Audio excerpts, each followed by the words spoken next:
ছোট ছোট বাচ্চারা বৈশা বৈশা কি সুন্দর মাদ্রাসায় পেশাব করে। হুজুর বলেছে বাবা দাঁড়িয়ে পেশাব করা হারাম। ছোট্ট বাচ্চা বৈশা বৈশা পেশাব করে, পানি নাই, টিস্যু নাই, ঢেলে কুলুপ ব্যবহার করে। বাড়িতে যা মা বাবাকে সালাম দেয়, রাস্তাঘাটে মুরব্বীদেরকে সালাম দেয়, কি সুন্দর ব্যবহার, দেইকাই মায়া লাগে। কথা বলেন ঠিক কিনা? আর কত ছেলে স্কুলে পড়াশোনা করে, কাদের মধ্যে স্কুলের ব্যাগটা ঝুলানো আছে, এরপরে রাস্তার মধ্যে দাঁড়িয়ে থেকে পেশাব করে। আল্লাহকে জিজ্ঞাসা করা হলো বাবা কোন ক্লাসে পড়ে? কয় ক্লাস 3-তে। কোন জায়গায়? কয় অমুক জায়গায়। তো তোমাদের প্রাইমারি কি স্যারেরা পেশাব করে আদব কায়দা শিখায় না? তখন বলতেছে হুজুর সে কথা বলতেছেন, প্রাইমারি পেশাবখানা যা দেখি সারি তাই দাঁড়িয়ে থেকে পেশাব করে। তার মানে যেমন দেখতেছে যেমন শিখতেছে। কথা বলেন। কত ছেলে কলেজে পড়াশোনা করে, এলাকায় পালসার গাড়ি নিয়ে ঘোরাফেরা করে, যখন পেশাবের চাপ দেয় গাড়িটা ব্রেক করিয়া টান দিয়া, সেন্টার টান দিয়ে কুকুরের মতো দাঁড়িয়ে থেকে পেশাব করে, বসেও না। এরকম আছে না নাই? আবার ঢেলে কুলুপ ব্যবহার না করে, টিস্যু মাটি কিচ্ছু না নিয়ে আস্তে করে রেখে দেয়, টপ টপ করে পেশাব করে প্যান্টটা মেখে যায়। 30, 40, 50 বছর বয়স হয়ে গেছে, পেশাব করে আস্তে করে উঠে আসে, পানিও নেয় না, টিস্যু নেয় না, মাটিও নেয় না। আছে না না? আচ্ছা কুকুর পেশাব করে পানি নেয় আর পবিত্র হওয়া লাগে? অনেকে আসে বলে হুজুর আমি আপনার সেই ভক্ত, একটা সেলফি। ভক্ত পরে আয় 2 রাকাত নামাজ পড় আমার সাথে। কয় হুজুর আমার শরীর ঠিক নাই। আমি তখন বলি এটা তো মহিলাদের রোগ, কবে আবার পুরুষের শুরু হলো? তখন বলতেছে হুজুর এই রোগ সেই রোগ না, পেশাব করে পানি নেয়নি, কাপড় ঠিক নেই। আছে না নাই? হাদিস শরীফের ভিতরে আসছে যারা পেশাব থেকে পবিত্রতা অর্জন করে না, এই জন্য আল্লাহ তাআলা তাদের কবরের ভিতরে আযাব দিবেন, শাস্তি দিবেন। শুধু কবরের শাস্তি হবে এই একটা অপরাধের কারণে, যারা পেশাব থেকে পবিত্রতা অর্জন করেনি। কথা কয় না? কথা কয় না? লক্ষ টাকার মোবাইল, হাজার হাজার টাকার কাপড় কিনতে পারে না, 10 টাকার একটা টিস্যুর পকেটে থাকে না। হ্যাঁ, এক প্যাকেট টিস্যু পকেটে থাকে না। আপনি পেশাব করে আস্তে করে উঠে যান মানে কি? এর কথা কন নাকি আপনারা? বাজান, পেশাব থেকে পবিত্রতা অর্জন না করলে কবরে আযাব হবে, শাস্তি হবে। কবরে আযাব থেকে তাহলে বাঁচার দরকার আছে না নাই? একটু অপেক্ষা করেন, সামনে যাই। কষ্ট হচ্ছে নাকি আপনাদের? তাহলে সন্তানকে মানুষের মতো মানুষ বানাইতে হলে মাদ্রাসায় পড়াইতে হবে বাজান। যেই সন্তানগুলো ছোটবেলায় মাদ্রাসায় পড়বে, 5-7-10 বছর মাদ্রাসায় পড়েন, কোনো সমস্যা নাই। এরপরে ডাক্তার, ইঞ্জিনিয়ার যা খুশি বানান, আমাদের কোনো আপত্তি নাই। কিন্তু মনে রাখবেন, যে সন্তানগুলো মাদ্রাসায় পড়ে এরা কোনোদিন মা বাবাকে বৃদ্ধাশ্রমে পাঠায়া দেয় না, পিতা মাতাকে বাড়ি থেকে পৃথক করে দেয় না, তাড়ায়া দেয় না। কথা বলেন। সন্তানকে যদি মানুষের মতো মানুষ বানাইতে চান, মাদ্রাসায় পড়ানো ছাড়া বিকল্প কোনো রাস্তা খোলা। বৃদ্ধাশ্রমে কোটিপতি, শিল্পপতি, ধনী মা বাবাকে পাওয়া যায়, কিন্তু কোন আলেমের, হাফেজের মা বাবাকে পাওয়া যায় না। কোন হাফেজ আলেম মা বাবাকে ধরে মারছে দেখছেন? হ্যাঁ, এই অভদ্রতা তাদের ভিতরে আছে নাই? এই জন্য সন্তানকে মানুষ বানাবেন। আল্লাহ আমাদের হেদায়েত দান করেন, জোরে বলেন আমিন। তাহলে আমার ভাইয়েরা, পবিত্র কোরআনুল কারীমের 1 নাম্বার সূরা সূরাতুল ফাতিহার 1 নাম্বার আয়াত জবান ছেড়ে সবাই বলুন আলহামদুলিল্লাহি রাব্বিল আলামিন। সমস্ত প্রশংসা, যাবতীয় প্রশংসার একমাত্র মালিক তিনি, সৃষ্টিগুলোর রব, আমাদের প্রতিপালক, আমাদের আল্লাহ যিনি। এই আয়াতের ভিতরেও রব শব্দ আছে না নাই? এরপরে আপনি আমি যখন রুকুতে চলে গেলাম, কি তাসবিহ পাঠ করলাম? সুবহান রাব্বিয়াল আযীম, সুবহান রাব্বিয়াল আযীম। রব শব্দ আছে না নাই? রুকু হতে দাঁড়ানোর সময় কি বললাম? সামিআল্লাহু লিমান হামিদা, রব্বানা লাকাল হামদ। রব শব্দ আছে না নাই? ভালো করে বুঝবেন বাজান। এরপরে যখন সিজদায় লুটিয়ে পড়েন, কি তাসবিহ পাঠ করেন? সুবহান রাব্বিয়াল আ'লা, সুবহান রাব্বিয়াল আ'লা। অনেকে খালি ফিসফিস করেন সুবহানাল্লাহ, সুবহানাল্লাহ কেন? সবিনে তেল গায়, আল্লাহ ভালো জানে। এরকম আছে না নাই? স্পষ্ট করে বলতে হবে সুবহান রাব্বিয়াল আ'লা। এরপরে নামাজের সালাম ফিরানোর পরে আল্লাহর কাছে হাত তুলে যখন দোয়া করি, কি বলি? রব্বানা আতিনা ফিদ দুনিয়া হাসানাতাও ওয়া ফিল আখিরাতি হাসানাতাও ওয়া কিনা আযাবান নার।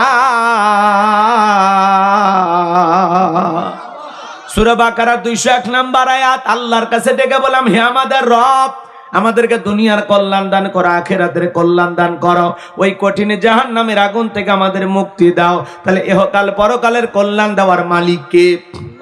জাহান্নামের আগুন থেকে বাঁচানোর মালিক কে? পবিত্র কোরআনুল কারীমের সর্বশেষ যে সূরা, সূরাটির নাম নাস, তার 1 নম্বর আয়াত, কুল আউযু বিরাব্বিন নাস।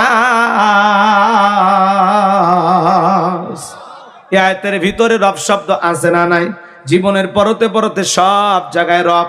আপনি আমি যেদিন মারা যাব, মসজিদের মাইকে যেদিন এলান জারি হবে, এই গ্রামের অমুক ব্যক্তি বেঁচে নাই, ইন্না লিল্লাহি ওয়া ইন্না ইলাইহি রাজিউন।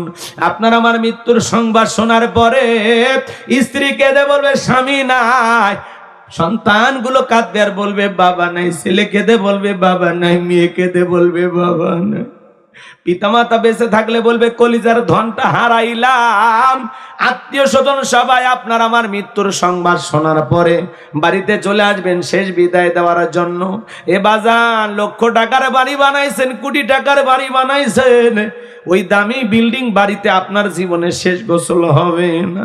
ওই বিল্ডিং থেকে নামাইয়া চোখের ওপরে শোয়াইয়া মশুরি টাঙাইয়া বড়ই পাতার গরম পানি দিয়া জনমের মতো গোসল করাইয়া আতর সুরমা লাগাইয়া সাদা কাপনে চকলেটের মতো মোড়াইয়া মসজিদের খাটিয়াতে তুইলা 4 জন বরযাত্রী ধইরা জানাজা পড়াইয়া 1 পা 2 পা করে কবরস্থানের দিকে নিয়ে যাবে বাজান। 3 জন মানুষ কবরে নামবে, লাশটা রাখার জন্য মনে হবে এরাই সাথে, কিন্তু না, আপনার আমার লাশটা কবরের ভিতরে রাইখা মুখটা কেবলামুখী কইরা একে একে সবাই কবর থেকে উঠে আসার পরে কবরের উপরে বাঁশের বিছানা বিছাইয়া দেবে, এরপরে চাটাই পাইরা দিয়া কবরের উপরে মাটি দিয়া জনমের মতো বিদায় দিয়া সবাই যখন 1 পা 2 পা করে বাড়ির দিকে রওনা করবে, কবরে থাকা ব্যক্তি তাদের পায়ের আওয়াজ শুনতে পেয়ে চিৎকার মেরে ডেকে বলবে, আমাকে একা রাইখা যাইও না। কবরে থাকা ব্যক্তি চিৎকার দুনিয়ার কেউ শুনতে পাবে না। আমার নবী বলেন যে কবরে চলে গেল তার চাইতে অসহায় আর কেউ নাই। আমার নবী বলেন দাজ্জালের ফিতনার চাইতেও কবরের ফিতনা হলো আরো বেশি কঠিন। চলেন আমরা আলোচনা শুরু করি। আমি আজকে লম্বা আলোচনা করব। আমি কথা বলবো পবিত্র কোরআনুল কারীমের 41 নম্বর সূরা। সূরাটির নাম হামিম আস-সাজদা। নাম কি? হামিম আস-সাজদা। মোট আয়াত আছে 54টি, রুকু আছে 6টি। বিশ্বনবীর মক্কার জিন্দেগিতে আল্লাহ রাব্বুল আলামিন এই সূরাটি নাজিল করেছেন। সূরাটির নাম কি বললাম? হামিম আস-সাজদা। মনে থাকবে তো ইনশাআল্লাহ? সাজদা মনে থাকবে না? জি। কি হয়েছে বাবা? চিল্লাপালা করা যাবে না। আয়াত নাম্বার হলো 30। আমরা যে আয়াতে কারিমার থেকে আলোচনা করব, কত নাম্বার আয়াত? আয়াত নাম্বার 30। এই আলোচনা কবুল করার পরে আল্লাহ যেন বক্তা শ্রোতা সবাইকে পার করে দেন ফুলসিরাতের ব্রিজ। জোরে বলেন আমিন। এই আয়াতে কারিমা পাইবেন কোথায়? 24 নাম্বার পারার 19 নাম্বার পৃষ্ঠার 3 নাম্বার লাইনে এই আয়াতে কারিমা রয়েছে। বলুন আল্লাহু আকবার। তাহলে মনে থাকবে তো ইনশাআল্লাহ? কত নাম্বার সূরা? 41 নাম্বার। সূরা নাম্বার 30 না আয়াত নাম্বার 30? আয়াত নাম্বার 30 আর সূরা নাম্বার 41। সূরাটির নাম হামিম আস-সাজদা। মনে থাকবে তো ইনশাআল্লাহ? যে হামিম আস-সাজদা অনেকেই বলে সিজদা, সাজদা। মনে রাখবেন ইনশাআল্লাহ। চলুন আমরা আলোচনা শুরু করি। সবাই একটু মহাব্বতে দরদ আর ভালোবাসেন আমার সঙ্গে তেলাওয়াত করুন। আউযু বিল্লাহি মিনাশ শাইতানির রাজিম। বিসমিল্লাহির রাহমানির রাহিম। বিতাড়িত মোর্দার শয়তানের কাছ থেকে আল্লাহ পাকের কাছে আশ্রয় প্রার্থনা চাচ্ছি। পরম করুণাময় অসীম দয়ালু আল্লাহ তাআলার নামে শুরু করছি। আমার আল্লাহ রাব্বুল আলামিন বলেন, ইন্নাল্লাযীনা ক্বালু রাব্বুনাল্লাহু সুম্মাস্তাকামু তাতানাজ্জালু আলাইহিমুল মালাইকাতু আল্লা তাখাফু ওয়ালা তাহজানু ওয়া আবশিরু বিল জান্নাতিল্লাতী কুনতুম তুআদুন।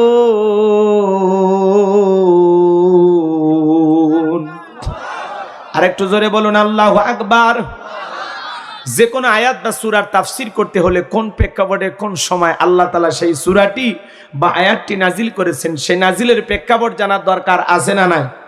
আরবিতে বলা হয় শানে নজুল। যদি শানে নজুল আলোচনা করা হয় তাহলে তাফসীর বুঝতে সহজ হয়। আল্লাহু আকবার বলেন। যারা দাঁড়িয়ে আছেন ভাই বসেন, হাত দিয়ে আমি 2-3 বার ইশারা দিছি। আমার ইশারা তো বুঝবেন না, বান্ধবীর ইশারা ঠিকই বোঝেন, হুজুরের ইশারা তো কাজে লাগে না। দাঁড়ায় থাকবেন না, বসেন, পরিবেশটাকে সুন্দর করেন। এই মাহফিলে গত বছরের আগের বছর আসার কথা ছিল, কিন্তু আসা যায়নি। প্রেক্ষাপট ভালো ছিল না, কে বা কারা যেন করতে দেয়নি। ওই আল্লাহর ওলিরা তো এখন আছে কিনা জানি না, তবে যারা কোরআনের বিরোধিতা করেন এটা কিন্তু ভালো না, এটা মানুষের কাজ না, এটা কাফের বা ঈমানদের কাজ। মুসলমানেরা কখনো কোরআনের মাহফিলে বাধা দিতে পারে না। যে নিজেকে মুসলমান দাবি করে তার কাজ এইটা না, কথা কয় নাকি? তাহলে যে মাহফিলে গত বছরের আগের বছর আসার কথা ছিল, ডেট নিয়েছিলেন কর্তৃপক্ষের ভাইরা, তারপরে হঠাৎ করে বন্ধ হয়ে গেছিল, সেই একই মাহফিলে আবারও আপনারা কষ্ট করে আমাদেরকে নিয়ে আসছেন। এই জন্য একটু বসেন। 2 বছর যেহেতু আসতে পারি নাই, এবার আসছি 2 বারের ডেট হওয়ার পরে, তাহলে এইবারে একটু কাজ আদায় করার দরকার আছে না নাই? হ্যাঁ হ্যাঁ, এই জন্য একটু সহযোগিতা করবেন, পারবেন তো ইনশাআল্লাহ? তাহলে বলুন, এই আয়াতে কারিমা কখন নাজিল হয়েছে, কোন প্রেক্ষাপটে নাজিল হয়েছে, সেই নাজিলের সময়কালটা একটু তুলে ধরবো? বলেন। বলবো? রাগ করবেন না তো ইনশাআল্লাহ? তাকবীর দেন, লিল্লাহি তাকবীর। সম্মানিত ভাইয়েরা আমার, নবীর 2 জন মানুষ, খুব কাছের খুব প্রিয় 2 জন মানুষ মাত্র 3 দিনের ব্যবধানে মারা গেলেন। আম্মাজান খাদিজাতুল কুবরা রাদিয়াল্লাহু তাআলা আনহা মারা গেলেন, চাচা আবু তালেব মারা গেলেন। 2 জন মানুষকে হারিয়ে ব্যথিত হৃদয় নিয়ে নবী চলে গেলেন তায়েফে কালেমার দাওয়াত দিতে। তায়েফের মানুষেরা নবীজির দাওয়াত গ্রহণ না করে নবীজির জান্নাতি শরীর মোবারকে বৃষ্টির মতো পাথর নিক্ষেপ করলেন। নবীজি আমার জ্ঞান হারিয়ে ফেললেন।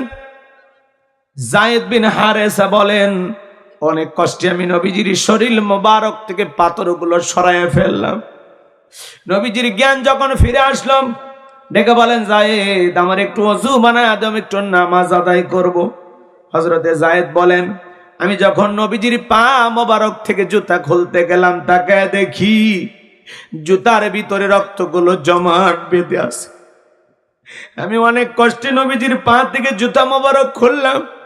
নবীজি নামাজ আদায় করলেন। আসমান থেকে জিবরাইল এসে বলে, নবী, যে তায়েফের মানুষেরা আপনাকে পাথর নিক্ষেপ করেছে, নবী একটা বড় অর্ডার দেন, পাহাড় চাপা দিয়ে তায়েফের মানুষকে জনমের মতো বিদায় করে দেব।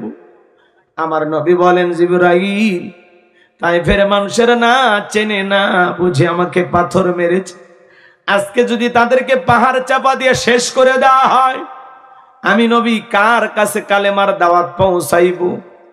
তায়েফের মানুষেরা আমাকে পাথর নিক্ষেপ করেছে, আমি তাদেরকে মাফ করে দিলাম। ও জিবরাইল, তুমি আমার মালিক আল্লাহকে জানায় দাও, আমার আল্লাহ যেন তায়েফের মানুষদেরকে মাফ করে দেয়। আল্লাহু আকবার বলেন। এই জন্য নবীজিকে বলা হয়, ওয়ামা আরসালনাকা ইল্লা রাহমাতাল লিল আলামিন। সমগ্র জাতির জন্য মানব দানব জিন ইনসান সকলের জন্য আল্লাহ তাআলা নবীজিকে রহমত স্বরূপ জমিনে প্রেরণ করেছেন। বলুন সুবহানাল্লাহ। মায়ার নবী, রহমতের নবী, পাথরের আঘাত শরীরের ভিতরে, এই আঘাতপ্রাপ্ত শরীরটা নিয়ে নবী চলে গেলেন মক্কায়। রসুলের 4 জন কন্যা সন্তান, তিনজন তিনটা মন্তব্য করে তারা চলে গেলেন। আর একমাত্র মেয়ে ফাতেমা রসুলের পাশেই দাঁড়িয়ে থাকলেন। নবী তায়েফ থেকে মক্কায় ফিরে যাওয়ার পরে ফাতেমার সাথে একটা সুন্দর ঘটনা আছে, আমি কি বলবো, রাগ করবেন না। রসুল তাইফ থেকে যখন ফিরে গেলেন, যাওয়ার পরে তার তিনটা মেয়ে তিনটা মন্তব্য করে চলে গেলেন। একমাত্র মেয়ে ফাতেমা রসুলের কাছে থাকলেন। ফাতেমা এবং রসুলের সাথে চমৎকার একটি ঘটনা আছে, যে ঘটনাটা বললে আমার মা বোনেরা বুঝবেন। এই আলোচনাটা মা বোনদের জন্য খুবই জরুরি। আমি কি বলবো, রাগ করবেন না। আমি যদি এখনই আলোচনা করি তাহলে আমার সমস্যা নাই, কিন্তু আমি চাচ্ছিলাম এই কথাটা একটু পরে বলি। কষ্ট হচ্ছে কি আপনাদের? হ্যাঁ, নবীজি শুধু এতটুকু মনে রাখবেন, নবীজি তাইফ থেকে ফিরে আসার পরে হুজুর ফাতেমার সাথে কি ঘটলো একটু বলবেন। এটা এটুকু মনে রাখতে পারবেন না ইনশাল্লাহ? কষ্ট হচ্ছে আমার কথায়? কষ্ট হচ্ছে? আওয়াজ দেন, লিল্লাহে তাকবীর। একটু আওয়াজ দেন, সহযোগিতা করবেন। আমি করবো আওয়াজ, আপনারা দেবেন আওয়াজ, জবাব দিবেন ঠিক ঠিক, আলোচনা হবে কমপ্লিট। শ্রোতাদের স্পিরিটে বাড়ি, বক্তার হিট, আলোচনা হবে জায়গা মতো ফিট। আগে বলতাম কিছু আজ প্যান্ডেলে, কিছু আজ অ্যাঙ্গেলে, এখন আর অ্যাঙ্গেলে না, যা বলবো সব ডাইরেক্ট। অ্যাঙ্গেলে বলার দিন শেষ, ডাইরেক্ট বলার বাংলাদেশ। কথা বলে ঠিক? হ্যাঁ, পুরুষের মতো আওয়াজ দিলে, পুরুষ। আপনার যে পুরুষ এটা বুঝেন লিখবে, পারবেন তো ইনশাল্লাহ? সম্মানিত ভাইয়েরা আমার, নবীজি মক্কায় ফিরে আসার পরে একদিন 2 দিন নয়, 19 দিন পর্যন্ত আসমান থেকে জিবরাইল আসে না, নতুন কোন আয়াতে কারিমা নাজিল হয় না। কাফেররা সমালোচনা শুরু করে দিল, ও নবীর সাহাবীরা, কি ব্যাপার, তোমাদের নবী তো নতুন কোন আয়াত বা সূরা পাঠ করে শোনায় না, নাকি তার উপরে যে জিন ভর করেছিল সেই জিনটা বিদায় নিয়েছে? জোরে কন নাউযুবিল্লাহ। আবার কেউ কেউ সমালোচনা করে বলে, ও নবীর সাহাবীরা, কি ব্যাপার, তোমাদের নবী তো নতুন কোন আয়াত বা সূরা পাঠ করে শোনায় না, নাকি তার উপরে, নাকি তার আল্লাহ তাকে ভুলে গেছেন? জোরে কন নাউযুবিল্লাহ। এইভাবে তারা সমালোচনা করতে লাগলো।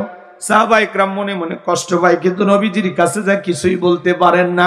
19 দিন পরে আল্লাহ রাব্বুল আলামিন জিবরাইলের মাধ্যমে এই পাওয়ারফুল আয়াতে কারিমা গুলো নাজিল করলেন। বলুন আল্লাহু আকবার। আমার আল্লাহ বলেন, ইন্নাল্লাযীনা ক্বালু রাব্বুনাল্লাহ,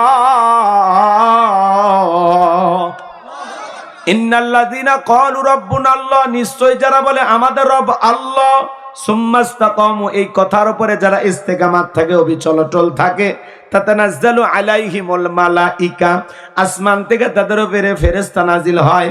ফেরেশতা নাজিল হয় 3 সময়। ফেরেশতা এসে বলে, আল্লাহ তাখাফু, ভয় পেও না, ওয়ালা তাহজানু, চিন্তা করো না, ওয়া আবশিরু বিল জান্নাতিল্লাতী কুনতুম তুআদুন,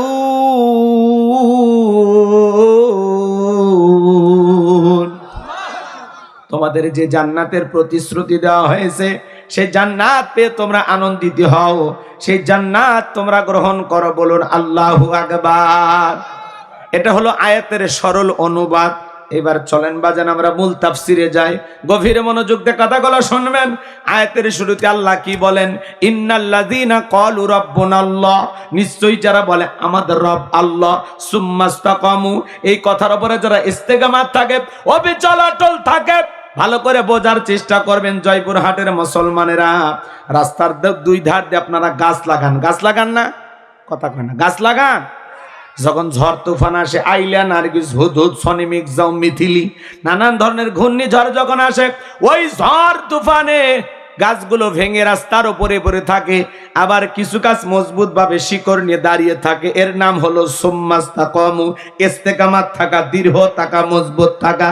আপনি যখন বলবেন আল্লাহ আমার রব, আমি সেই রবের গোলাম, এই কথার উপরে টিকে থাকতে হলে আপনার উপরে মামলা আসবে, হামলা আসবে, নির্যাতন আসবে, হাজারো জেল জুলুম আসবে, আপনাকে ঘর ছাড়া দেশ ছাড়া করতে পারে। আল্লাহর পথে চলতে গিয়ে আপনাকে জালেম বেঈমানরা ফাঁসির দড়িতে ঝোলাইতে পারে।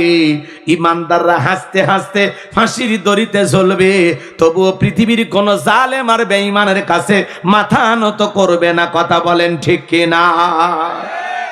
এর নাম হলো সুম্মাস্তাকামু। হাজারো নির্যাতন আসবে, হাজারো অপবাদ আসবে, এরপর আপনাকে টিকে থাকতে হবে। কথা বলেন না কেন? আপনি কি মনে করছেন জান্নাত মামুর বাড়ির ডাল গেলে এক ডাবু খাইতে দেবে? কথা কয় না কে? জান্নাতে যেতে হলে আপনাকে পরীক্ষা দিয়ে জান্নাতে যাওয়া লাগবে। কথা বলেন ঠিক কিনা? এখন আপনি দেখতেছেন সামনে মিছিল, পুলিশ ধরে নিয়ে যাচ্ছে, কয় না মিছিলে যাওয়ার দরকার নেই, কয় দাড়ি টুপি দেখলেই ধরতেছে, সেলুনের জায়গা আপাতত দাড়ি কেটে দিই, অবস্থা ভালো হলে পরে দাড়ি রাখবো। এই মানিয়া জান্নাত।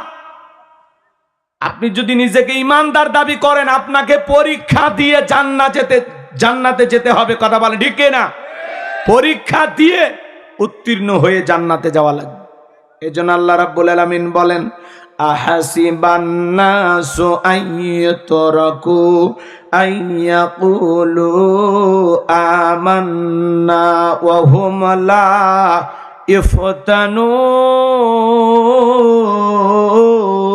ইফতানুন।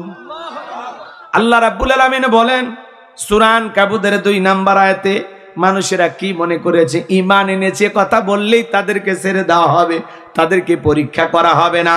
এই পৃথিবীর জমিনে অনেক নবী রাসূল এসেছেন বাজান, তাদেরকে আল্লাহ তাআলা পরীক্ষা করেছেন, তাদের উম্মতদেরকে আল্লাহ পরীক্ষা করেছেন। এমন ঈমানদার পৃথিবীর জমিনে এসেছিলেন, জালেমেরা লোহার করাত দিয়ে চিরে 2 টুকরো করে ফেলে দিয়েছেন, তবুও তারা ইসলাম থেকে সরে যায় নাই। গর্ত করে জমিনের ভিতরে পুঁতে রাখা হয়েছে, তবুও তারা ইসলাম থেকে সরে যায় নাই।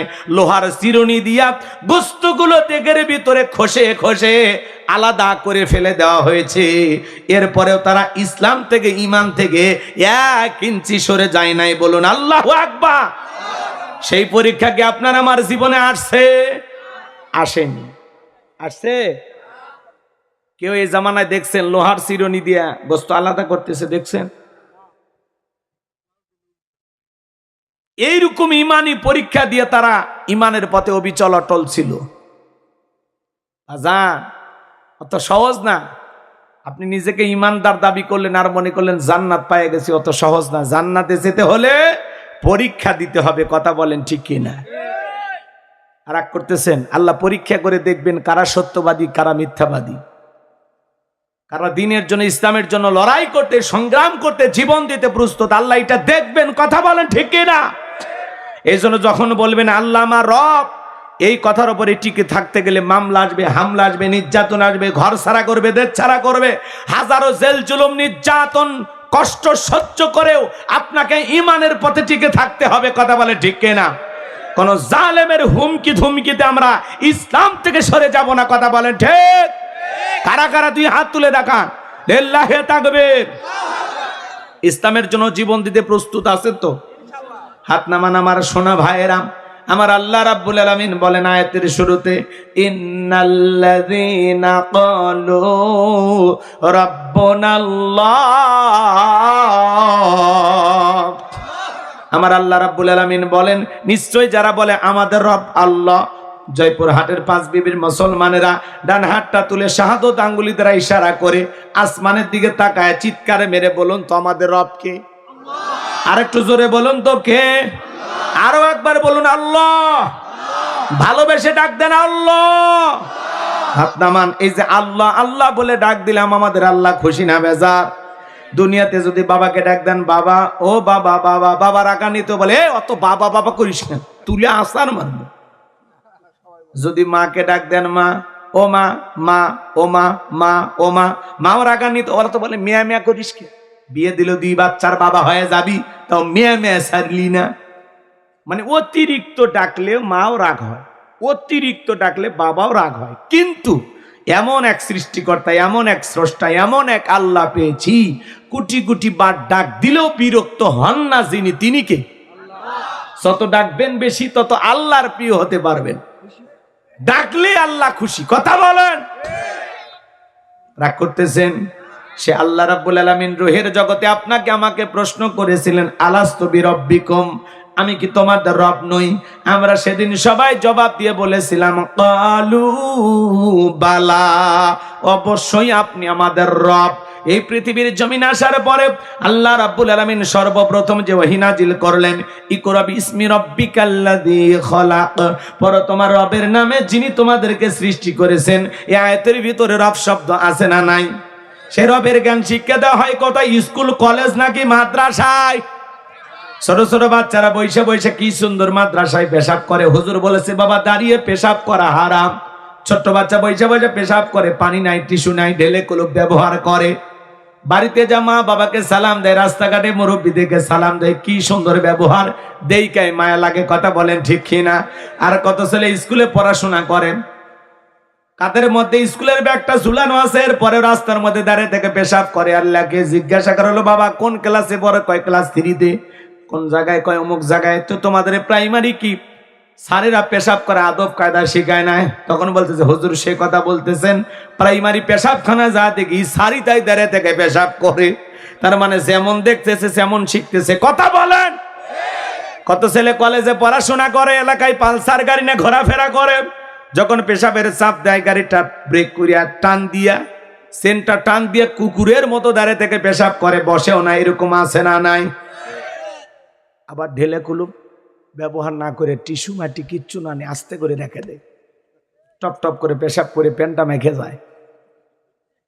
30, 40, 50 বছর বয়স হয়ে গেছে, পেশাব করে আস্তে করে উঠে আসে, পানিও নেয় না, টিস্যু নেই না, মাটিও নেয় না। আছে না না?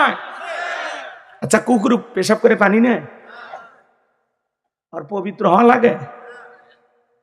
অনেকে আসে বলে, হুজুর আমি আপনার সেই ভক্ত, একটা সেলফি। ভক্ত পরে আয় 2 রাকাত নামাজ পড় আমার সাথে। কয় হুজুর আমার শরীর ঠিক নাই। আমি তখন বলি, এটা তো মহিলাদের রোগ, কবে আবার পুরুষের শুরু হলো?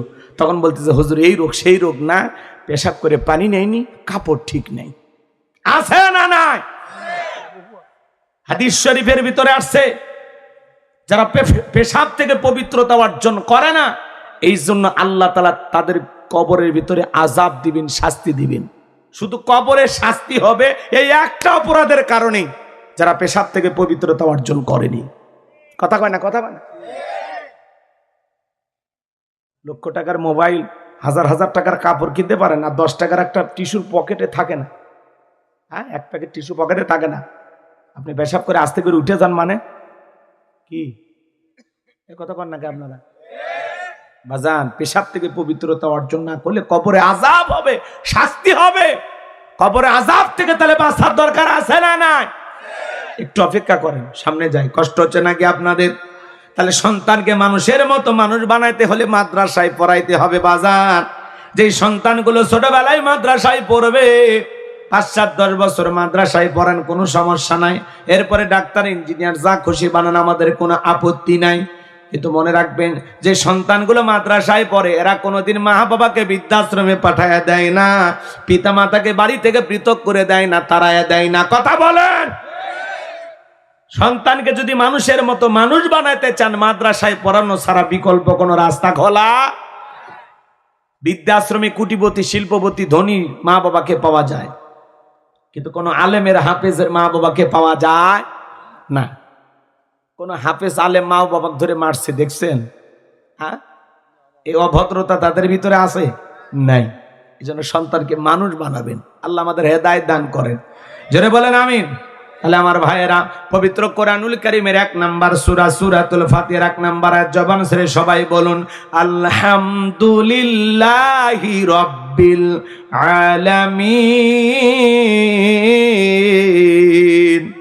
সমস্ত প্রশংসা, যাবতীয় প্রশংসার একমাত্র মালিক তিনি, সৃষ্টিগুলোর রব, আমাদের প্রতিপালক, আমাদের আল্লাহ যিনি। এই আয়াতের ভিতরেও রব শব্দ আছে না নাই? এরপরে আপনি আমি যখন রুকুতে চলে গেলাম, কি তাসবিহ পাঠ করলাম? সুবহান রাব্বিয়াল আযীম, সুবহান রাব্বিয়াল আযীম। রব শব্দ আছে না নাই? রুকু হতে দাঁড়ানোর সময় কি বললাম? সামি আল্লাহু লিমান হামিদা, রব্বানা লাকাল হামদ। রব শব্দ আছে না নাই? ভালো করে বুঝবেন বাজান। এরপরে যখন সিজদায় লুটিয়ে পড়েন কি তাসবিহ পাঠ করেন? সুবহান রাব্বিয়াল আ'লা, সুবহান রাব্বিয়াল আ'লা। অনেকে খালি ফিসফিস করেন সুবহানাল্লাহ সুবহানাল্লাহ সুবহানাল্লাহ সুবহানাল্লাহ কেন সবই না তেল গায় আল্লাহ ভালো জানে। এরকম আছে না নাই? স্পষ্ট করে বলতে হবে সুবহান রাব্বিয়াল আ'লা। এরপরে নামাজের সালাম ফিরানোর পরে আল্লাহর কাছে হাত তুলে যখন দোয়া করি কি বলি? রব্বানা আতিনা ফিদ দুনিয়া হাসানাতাও ওয়া ফিল আখিরাতি হাসানাতাও ওয়া কিনা আযাবান নার। সূরা বাকারা 201 নম্বর আয়াত। আল্লাহর কাছে ডেকে বললাম, হে আমাদের রব, আমাদেরকে দুনিয়ার কল্যাণ দান করো, আখিরাতের কল্যাণ দান করো, ওই কঠিন জাহান্নামের আগুন থেকে আমাদের মুক্তি দাও। তাহলে ইহকাল পরকালের কল্যাণ দেওয়ার মালিক কে? জাহান্নামের আগুন থেকে বাঁচানোর মালিক কে? পবিত্র কোরআনুল কারীমের সর্বশেষ যে সূরা, সূরাটির নাম নাস, তার 1 নম্বর আয়াত, কুল আউযু বিরাব্বিন নাস। এই আয়াতের ভিতরে রব শব্দ আছে না নাই? জীবনের পরতে পরতে সব জায়গায় রব। আপনি আমি যেদিন মারা যাব, মসজিদের মাইকে যেদিন এলান জারি হবে, এই গ্রামের অমুক ব্যক্তি বেঁচে নাই, ইন্না লিল্লাহি ওয়া ইন্না ইলাইহি রাজিউন। আপনার আমার মৃত্যুর সংবাদ শোনার পরে স্ত্রী কেঁদে বলবে স্বামী নাই, সন্তানগুলো কাঁদবে আর বলবে বাবা নাই, ছেলে কেঁদে বলবে বাবা নাই, মেয়ে কেঁদে বলবে বাবা নাই, পিতামাতা বেঁচে থাকলে বলবে কলিজার ধনটা হারাইলাম। আত্মীয় স্বজন সবাই আপনার আমার মৃত্যুর সংবাদ শোনার পরে বাড়িতে চলে আসবেন শেষ বিদায় দেওয়ার জন্য। এ বাজান, লক্ষ টাকার বাড়ি বানাইছেন, কোটি টাকার বাড়ি বানাইছেন, ওই দামি বিল্ডিং বাড়িতে আপনার জীবনের শেষ গোসল হবে না। ওই বিল্ডিং থেকে নামাইয়া চোখের ওপরে শোয়াইয়া মশুরি টাঙাইয়া বড়ই পাতার গরম পানি দিয়া জনমের মতো গোসল করাইয়া আতর সুরমা লাগাইয়া সাদা কাপনে চকলেটের মতো মোড়াইয়া মসজিদের খাটিয়াতে তুইলা 4 জন বর যাত্রী ধইরা জানাজা পড়াইয়া 1 পা 2 পা করে কবরস্থানের দিকে নিয়ে যাবে বাজান। 3 জন মানুষ কবরে নামবে, লাশটা রাখার জন্য মনে হবে এরাই সাথে, কিন্তু না, আপনার আমার লাশটা কবরের ভিতরে রাইখা মুখটা কেবলামুখী কইরা একে একে সবাই কবর থেকে উঠে আসার পরে কবরের উপরে বাঁশের বিছানা বিছাইয়া দেবে, এরপরে চাটাই পাইরা দিয়া কবরের উপরে মাটি দিয়া জনমের মতো বিদায় দিয়া সবাই যখন 1 পা 2 পা করে বাড়ির দিকে রওনা করবে, কবরে থাকা ব্যক্তি তাদের পায়ের আওয়াজ শুনতে পেয়ে চিৎকার মেরে ডেকে বলবে আমাকে একা রাইখা যাইও না। কবরে থাকা ব্যক্তি চিৎকার দুনিয়ার কেউ শুনতে পাবে না। আমার নবী বলেন যে কবরে চলে গেল তার চাইতেও অসহায় আর কেউ নাই। আমার নবী বলেন দাজ্জালের ফিতনার চাইতেও কবরের ফিতনা হলো আরো বেশি কঠিন।